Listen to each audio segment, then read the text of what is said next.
The big one happened at the Daytona 500, and I think we can firmly blame Alex Bowman for this.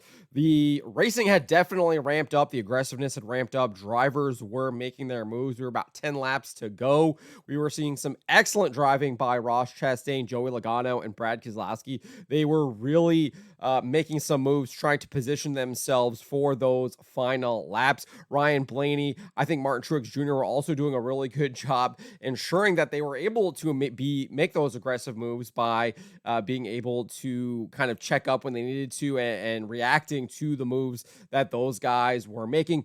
I thought Alex Bowman and William Byron were not racing very well. That is my opinion. I think before this wreck even happened, they seemed to have cars that were obviously struggling. They were seemingly all over the lane. In that middle lane there, moving all over the track. They just did not seem like they were well handling cars. And what ended up happening is Bowman gave a very sloppy push to William Byron that sent Byron into the rear of Brad Keselowski. That turned him up the track and collected Joey Logano and everyone else behind him. Ross Chastain, William Byron, and Alex Bowman would get away.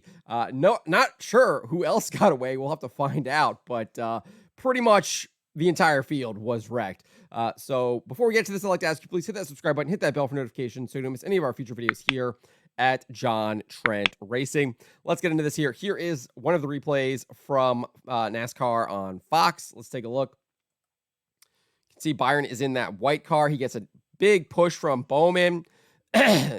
He makes contact there with Blaney, it looks like, continues to push Byron, even though he's all over the place, and then clips Keselowski. Again, just, I think, terrible driving from Alex Bowman. Byron was already out of control there. He should have let up. He should have recognized that he needed to let up, but he continued to push, and that is on Alex Bowman as far as I'm concerned. Here is another look at it as well. You can see this is already kind of little bit earlier, but you can see clearly Bowman with a bad push gets into Byron. I do want to go back to the other one, though, because I think it does show how kind of Bowman should have let up there. I really do think he should have been patient. There's still 10 laps to go and let up a little bit here. So let's take a look. You can see pushes Byron there. He goes up, hits Blaney,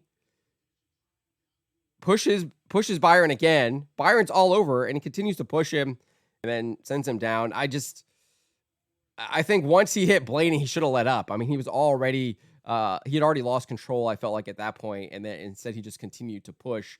And then obviously just absolute mayhem. Thank God it doesn't seem like anyone was actually injured. So that's great. Safety equipment has always been superb at NASCAR. Again, here it is. You can see he makes contact.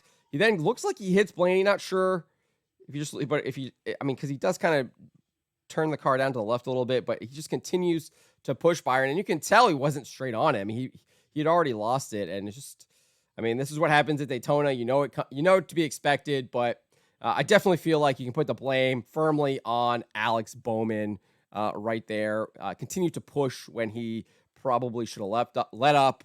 And allowed Byron to really try and catch his car. Instead, he continued to push him right into Brad Keselowski. But let me know what you guys make of this big one here. Who do you think is to blame? Do you agree with me that it was Alex Bowman? Do you think it was someone else? Do you want to blame William Byron? Do you want to blame Ross Chastain, Brad Keselowski, and Joey Logano for making extremely aggressive moves? That seemed to be what Clint Boyer was doing. I don't understand why he was doing that, but that was what he was saying. I think that's utterly ridiculous. I think it was very clear that it didn't matter what Ross Chastain, Joey Logano, and Brad Keselowski were doing. Alex Bowman was pushing Byron to the front. So let me know what you guys make of that. Let me know in the comments below.